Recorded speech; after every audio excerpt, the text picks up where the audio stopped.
Hello there, beautiful you. What it do? Back for chapter 5. Chapter 5 is something that I need to be brought back into remembrance of. Since COVID, I've had to make like 3 major apologies just because my snap has been on the innocent people in my life in which I love and adore. So this right here is going to be good. It's a thing that I call, your heart magnet. If you know how a magnet works, a magnet can repel, push things away, or it can bring things to you, right?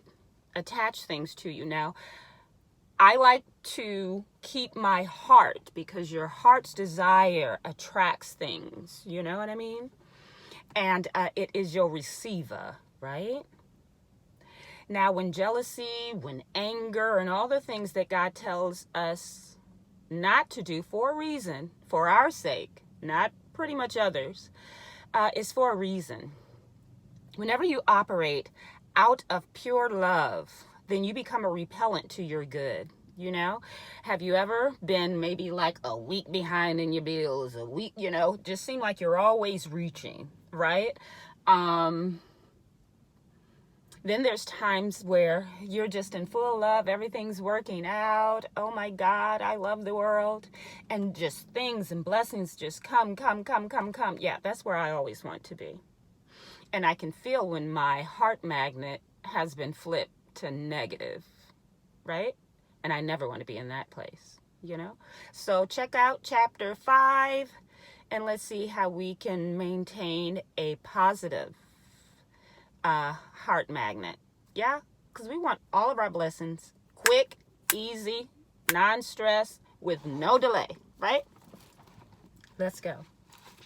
So chapter 5 is called the Law of Karma and the Law of Forgiveness.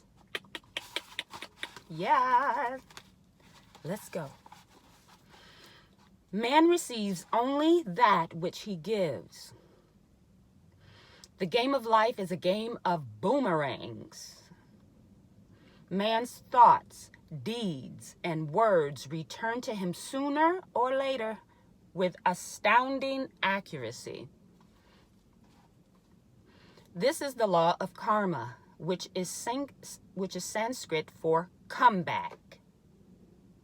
Whatever a man soweth, that shall he also reap.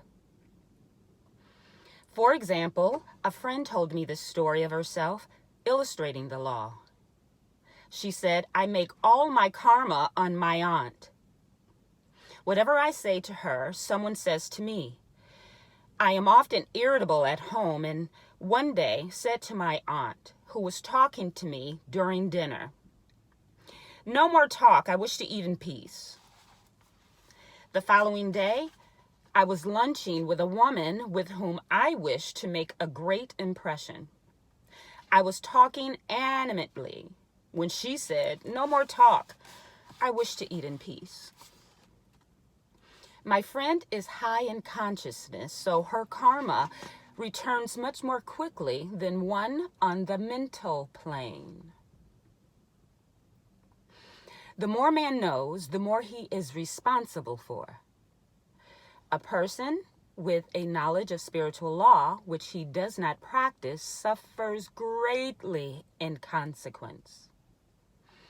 The fear of the Lord, which is law, is the beginning of wisdom.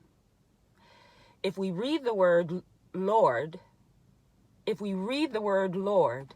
law, it will make many passages in the Bible much clearer. Vengeance is mine, I will repay, saith the Lord, which is law. It is the law which takes vengeance, not God.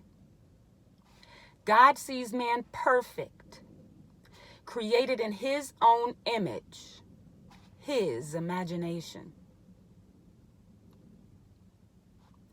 and given power and dominion. This is the perfect idea for man, registered in divine mind, awaiting man's recognition. For man can only be what he sees himself to be and only attain what he sees himself attaining. Nothing ever happens without an onlooker is an ancient saying. Man sees first his failure or his success, his joy or sorrow, before it swings into visibility from the senses set in his own imagination. We have observed this in the mother picturing disease for her child, or a woman seeing success for her husband. Jesus Christ said, "And ye shall know the truth, and the truth shall make you free." So we see freedom from all unhappy conditions comes through knowledge, a knowledge of spiritual law. Obedience precedes authority, and the law obeys man when he obeys the law. The law of electricity must be obeyed before it becomes man's servant. When handled ignorantly, it becomes man's deadly foe. So with the law of mind. For example, a woman with a strong personal will wished she owned a house which belonged to an acquaintance. And she often made mental pictures of herself living in the house. In the course of time, the man died and she moved into the house. Several years afterwards, coming into the knowledge of spiritual law, she said to me, "Do you think I had anything to do with that man's death?" I replied, "Yes, your desire was so strong, everything made way for it, but you paid your karmic debt. Your husband, whom you loved devotedly, died soon after, and the house was a white elephant on your hands for years."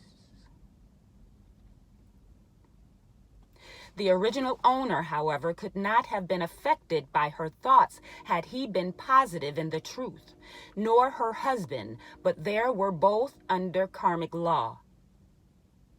The woman should have said, feeling the great desire for the house, "Infinite intelligence, give me the right house, equally as charming as this. The house which is mine by divine right." The divine selection would have given perfect satisfaction and brought good to all. The divine pattern is the only safe pattern to work by. Desire is a tremendous force and must be directed in the right channels, or chaos ensues. Stop envying people. In demonstrating, the most important step is the first step, to ask aright. Man should always demand only that which is his by divine right. To go back to the illustration, had the woman taken this attitude, "If this house I desire is mine, I cannot lose it. If it is not, give me its equivalent," the man might have decided to move out harmoniously, had it been the divine selection for her. Or another house would have been substituted. Anything forced into manifestation through personal will is always ill-gotten.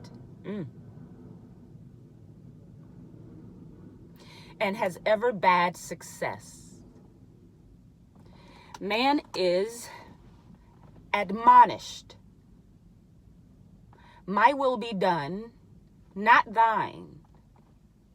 And the curious thing is, man always gets just what he desires when he does relinquish personal will, thereby enabling infinite intelligence to work through him. To work through him. You hear that? Through him. "Stand ye still and see the salvation of the Lord." Law. For example, a woman came to me in great distress. Her daughter had determined to take a very hazardous trip, and the mother was filled with fear. She said she had used every argument, had pointed out the dangers to be encountered, and forbidden her to go. But the daughter became more and more rebellious and determined. I said to the mother, "You are forcing your personal will upon your daughter, which you have no right to do. And your fear of the trip is only attracting it. For man attracts what he fears." I added, "Let go and take your mental hands off. Put it in God's hands and use this statement. I put this situation in the hands of infinite love and wisdom.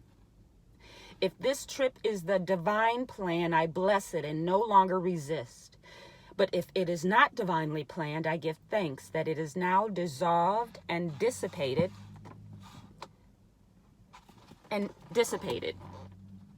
A day or two after that, excuse me, you all. There you go. I got to keep my eye on my surroundings, guys.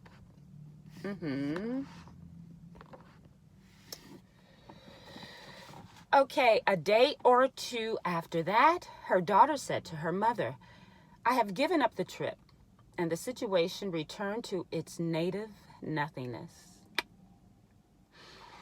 It is learning to stand still, which seems so difficult for man. I can contest to that just recently. But I repented. It's been neutralized, and God is working it out. Got to be a part of my testimony. Yes. It is learning to stand still, which seems so difficult for man. I will deal more fully with this law in the chapter on non-resistance. I will give another example of sowing and reaping, which came in the most curious way. A woman came to me saying she had received a counterfeit $20 bill given to her at the bank. She was much disturbed, for she said the people at the bank will never acknowledge their mistake. I replied, "Let us analyze the situation and find out why you attracted it." She thought a few moments and exclaimed, "I know it.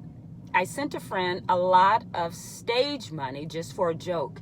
So the law had sent her some stage money, for it doesn't know anything about jokes." I said, "Now we will call on the law of forgiveness and neutralize the situation." Christianity is founded upon the law of forgiveness. Christ has redeemed us from the curse of the karmic law. And the Christ within each man is his redeemer and salvation from all inharmonious conditions. So I said, "Infinite Spirit, we call on the law of forgiveness and give thanks that she is under grace and not under law and cannot lose this $20 which is hers by divine right." Now I said, "Go back to the bank and tell them fearlessly that it was given you, thereby mistake." I got to buy another book, but this is the very first one, and I've had it over a decade. Something about this one, though. She obeyed, and to her surprise, they apologized and gave her another bill, treating her most courteously. So knowledge of the law gives man power to rub out his mistakes. Thank you, Lord. Man cannot force the external to be what he is not. If he desires riches, he must be rich first in consciousness. For example, a woman came to me asking treatment for prosperity. She did not take much interest in her household affairs, and her home was in great disorder. I said to her, "If you wish to be rich, you must be orderly." Orderly. All men with great wealth are orderly, and order is heaven's first law. I added, "You will never become rich with a burnt match in the pincushion." She had a good sense of humor and commenced immediately putting her house in order. She rearranged furniture, straightened out bureau drawers, cleaned rugs, and soon made a big financial demonstration. A gift from a relative. The woman herself became made over and keeps herself keyed up financially by being ever watchful of the external and expecting prosperity, knowing God is her supply. Many people are in ignorance of the fact that gifts and things are investments, and that hoarding and saving invariably leads to loss. There is that scattereth and yet increaseth, and there is that withholdeth more than is meet, but it tendeth to poverty. For example, I knew a man who wanted to buy a fur-lined overcoat. He and his wife went to various shops, but there was none he wanted. He said they were all too cheap looking. At least he was shown one. He was shown one. The salesman said was valued at $1,000, but which the manager would sell him for $500. As it was late in the season, and then his financial possessions amounted to about $700. The reasoning mind would have said, you can't afford to spend nearly all you have on a coat. But he was very intuitive and never reasoned. He turned to his wife and said, if I get this coat, I'll make a ton of money. So his wife consented, weakly, but she consented. After a month later, he received a $10,000 commission. The coat made him feel so rich. It linked him with success and prosperity. Without the coat, he would not have received the commission. It was an investment paying large dividends. If man ignores these leadings to spend or to give, the same amount of money will go in an uninteresting or unhappy way. For example, a woman told me on Thanksgiving Day, she informed her family that they could not afford a Thanksgiving dinner. She had money but decided to save it. A few days later, someone entered her room and took from the bureau drawer the exact amount the dinner would have cost. The law always stands back of the man who spends fearlessly with wisdom. Fearlessly with wisdom. For example, one of my students was shopping with her little nephew. The child clamored for a toy, which she told him she could not afford to buy. She realized suddenly that she was seeking lack and not recognizing God as her supply. So she bought the toy and on her way home picked up in the street the exact amount of money she had paid for it. Man's supply is inexhaustible and unfailing when fully trusted, mind you. But faith or trust must precede the demonstration. According to your faith, be it unto you.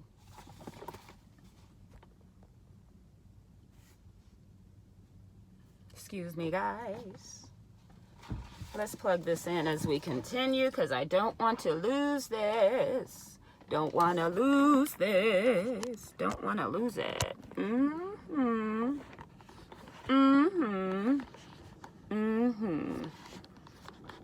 There we go. Stay there. Don't move. Here we go.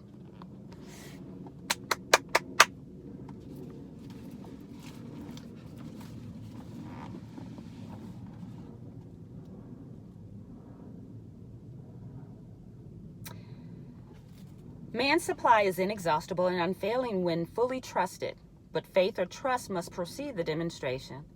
According to your faith, be it unto you. Faith is the substance of things hoped for and the evidence of things not seen. For faith holds the vision steadily. That's better than a vision, boy. And the adverse pictures are dissolved and dissipated. And in due season we shall reap if we faint not. That's why it is imperative to have your equally yoke-minded people around you at all time when you're in faith and demonstrating and in hope for something, because linked up with the wrong mind, whoo, baby, other things will come in line and you will probably, don't do that. Jesus Christ brought the good news, the gospel, that there was a higher law than the law of karma, and that law transcends the law of karma. It is the law of grace or forgiveness. It is the law which frees man from the law of cause and effect, the law of consequence.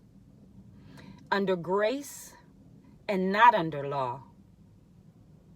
We are told that on this plane, man reaps where he has not sown. The gifts of God are simply poured out upon him. All that the kingdom affords is his. This continued state of bliss awaits the man who has overcome the race or world thought. In the world thought, there is tribulation. But Jesus Christ said, "Be of good cheer. I have overcome the world." The world thought is that of sin, sickness, and death. He saw their absolute unreality and said, "Sickness and sorrow shall pass away, and death itself, which is the last enemy, will be overcome." We know now, from a scientific standpoint, that death could be overcome by stamping the subconscious mind with the conviction of eternal youth and eternal life. The subconscious, being simply power without direction, carries out orders without questioning. Working under the direction of the superconscious, which is the Christ or God within man, the resurrection of the body would be accomplished. Man would no longer throw off his body in death. It would be transformed into the body electric, sung by Walt Whitman. For Christianity is founded upon the forgiveness of sins and an empty tomb. You guys, that is so delicious,